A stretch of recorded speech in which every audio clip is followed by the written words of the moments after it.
আসসালামু আলাইকুম এভরিওয়ান, সবাইকে পবিত্র মাহে রমজানের শুভেচ্ছা ও ভালোবাসা। সো আপনাদের মাঝে আজকে নিয়ে এসেছি একটা ইজি এবং খুবই প্রয়োজনীয় একটা রেসিপি। সো সাথেই থাকুন কীভাবে আমি বানাচ্ছি। ফার্স্ট আমি নিয়ে নিচ্ছি 1 কাপ ময়দা, তারপরে দিয়েছি 1/3 কাপ চালের গুঁড়া, তারপরে আমি এই জায়গায় একটু পর্যাপ্ত নুন দিয়ে নিয়েছি। তারপরে এই জায়গায় আমি ইউজ করছি বেকিং সোডা। এই জায়গায় কিন্তু কোনো ধরনের বেকিং পাউডার ইউজ করা যাবে না, সম্পূর্ণ বেকিং সোডাই লাগবে। আর প্রথমেই তো বলে নেই আজকের রেসিপিটা কী হতে যাচ্ছে। আজকের রেসিপিটা হতে যাচ্ছে জিলাপির রেসিপি, যেটা ঘরে থাকা উপকরণ দিয়ে তৈরি করে নিতে পারবেন। আর এখন দোকানে যে না কিনতে হবে না, ঘরেই তৈরি করতে পারবেন পারফেক্ট জিলাপি। সো সাথেই থাকুন, রেসিপি কীভাবে করছি দেখতে থাকুন। এখন আমি খুব ভালোভাবে মিশিয়ে নিচ্ছি সবগুলো মিশ্রণ। আর অবশ্যই যদি আমার রেসিপি আপনাদের কাছে ভালো লাগে তাহলে লাইক, কমেন্ট, শেয়ার এবং সাবস্ক্রাইব করে পাশে থাকবেন। এখন আমি এই জায়গায় দিয়ে দিচ্ছি বাটার, 1/3 কাপের মতো বাটার দিয়ে দিচ্ছি। এই জায়গায় আপনারা চাইলে কেউ ঘি বা কেউ সাদা তেল ইউজ করতে পারেন, যার যেটা পছন্দ। আমার কাছে বাটার ছিল তাই আমি বাটার ইউজ করছি। এখন বাটারটা দিয়ে খুব ভালোভাবে ডোটা মিশিয়ে নিচ্ছি, যাতে করে বাটারটা সব কিছুর সাথে একদম মিশে মলিন হয়ে যায়।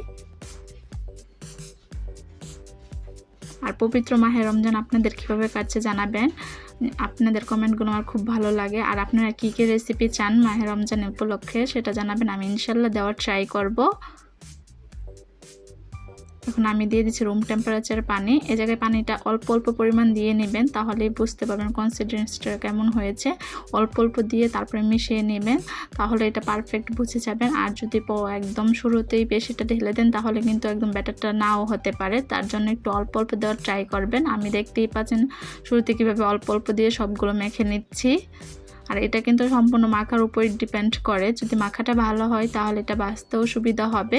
তার জন্যই বলছি একটু সময় লাগলো, খুব ভালোভাবে মেখে নেবেন। আপনারা দেখতেই পাচ্ছেন আমার হাতের কনসিস্টেন্সিটা কেমন হয়েছে, পারফেক্ট হয় নাই দেখে আমি আর একটু পানি দিয়ে খুব ভালোভাবে মিশিয়ে নিচ্ছি। আর অবশ্যই এটা কিন্তু খুব ভালোভাবে ফেটিয়ে নেবেন, দেখতেই পারবেন ভিডিওতে আমি কীভাবে ফেটিয়ে নিয়েছি, কারণ ফাটিয়ে নিলে এটাই বাতাস ঢুকে, আর বাতাস ঢুকলে এটা খুব ভালোভাবে তৈরি হয়ে যায়। এখন দেখতেই তো পাচ্ছেন 5 থেকে 7 মিনিট। এখন আমি আমার হাতের কনসিস্টেন্সিটা দেখেই বুঝতে পারছেন যেটা কতটুকু হয়েছে। আর যখন আপনারা ফাটাবেন তখন বাতাস ঢুকবে, এক্সট্রা যে বাপেলসগুলো সেগুলো উপরে এসে যাবে, যার জন্য এটা একটা সুবিধা। এরকম 5 থেকে 7 মিনিট করতেই থাকবেন নাড়াচাড়া করলে এই জায়গায় বাতাস ফুলবে আর ফেটিটা খুব সুন্দর হবে, পারফেক্ট একটা ফেটি হবে। আর অবশ্যই যদি আপনারা আরও কিছু রেসিপি আপনাদের জানা থাকে ইনশাল্লাহ সাজেস্ট করবেন, আমি দেওয়ার ট্রাই করব। আর মাহে রমজান উপলক্ষে কে কীভাবে কাটাচ্ছেন সেটা জানাবেন। আর যদি রেসিপিটা ভালো লাগে তাহলে অবশ্যই বাসায় ট্রাই করে দেখবেন, যেহেতু রমজান আমাদের জিলাপি লাগেই কম বেশি। এখন দেখতেই পাচ্ছি আমি হাত দেখেই বুঝিয়ে দিয়েছি কতটুকু হয়েছে। আমার হাত পারফেক্ট, আমার হাতের এটা কনসিস্টেন্ট বুঝে আপনারা এরকম করে এটা তৈরি করে নেবেন। এখন আমাদের ফেটিটা তৈরি হয়ে গেছে। এটা ফার্স্টেই বলে নিচ্ছি, এটা যতক্ষণ মিশাবেন, যতক্ষণ ফাটাবেন এটা তত ভালো হবে। আমি একটা চামচের সাথে এটা লাড়িয়ে আপনাদের দেখিয়ে নিচ্ছি। আমি একটা মেজারমেন্ট কাপে সম্পূর্ণ ঢেলে নিচ্ছি, কারণ মেজারমেন্ট কাপে ঢেলে নিলে এটা পরবর্তীতে যেটাই আমি ট্রান্সফার করবো সেটাই করতে ইজি হয়ে যায়, যার জন্য আমি একদম ঢেলে নিচ্ছি।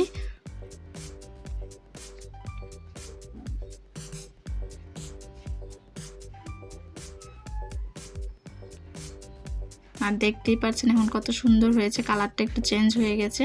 আর আমি এই জায়গায় একটা সসের বোতল নিয়ে নিয়েছি। আপনারা চাইলে যে কোনো ধরনের বোতল ইউজ করতে পারেন, চাইলে টমেটো কেচাপের বোতল ইউজ করতে পারেন, বা পাইপিং ব্যাগ বা যেটা দেওয়া পলিথিন দিয়েও করতে পারেন, যার কাছে যেটা থাকে। আমার কাছে এটা ছিল, ওগুলোও ছিল, কিন্তু আপনাদের সুবিধার্থে এটা দেখিয়ে দিয়েছি।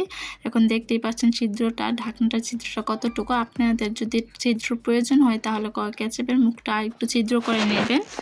এখন আমি আগে সাদা তেল দিয়ে এই জায়গায় খুব ভালোভাবে চুলায় দিয়ে গরম করে নিচ্ছি। এখন আমি আকারের সাহায্যে শেপ দিচ্ছি। সরি, আমি তো এটা দিতে পারি না, আমার আম্মু দিয়েছে। সো দেখতেই পারেন কীভাবে শেপগুলো দিচ্ছে। আপনারা আপনাদের ইজি রিকোয়েন্সে দিয়ে দিবেন। আমি এই জায়গায় 2-3 রকমের দেখানো হয়েছে। সো আপনাদের কাছে যেটা ভালো লাগে সেটাই দিবেন, কিন্তু তেলটা অবশ্যই গরম হতে হবে। আর এই জায়গায় কিন্তু চুলার আঁচটা মিডিয়াম দিয়ে দিতে হবে, লো দিলে হবে না।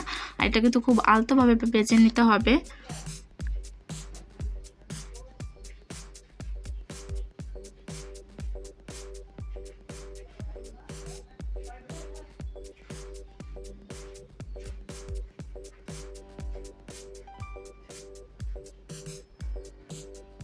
আর আর রমজান স্পেশাল কিন্তু আরও অনেক ধরনের ভিডিও আসতে চলছে, তার জন্য অবশ্যই আমার চ্যানেলটা সাবস্ক্রাইব করবেন। সাবস্ক্রাইব না করলে তো নোটিফিকেশন আসবে না, তার জন্য সাবস্ক্রাইব করতে হবে।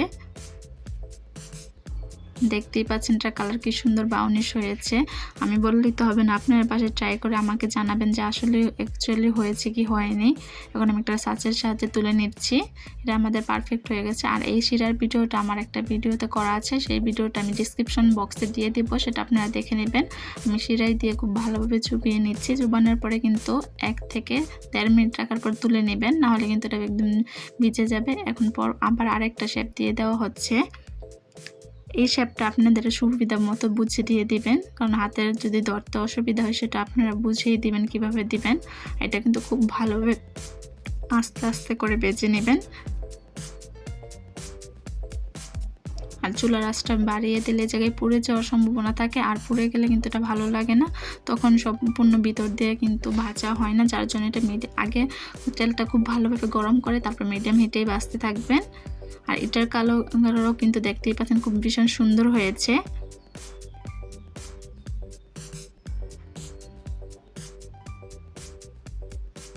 এখন ঠিক একইভাবে আমি এটাও ঠিক একইভাবে শিরায় ঢুকিয়ে নিচ্ছি।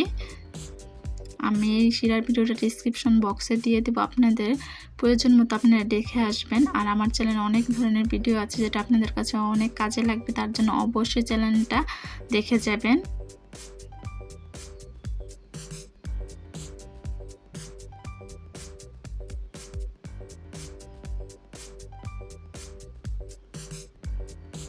আমি ঠিক একইভাবে পরপর সবগুলো দিয়ে ভেজে নিচ্ছি।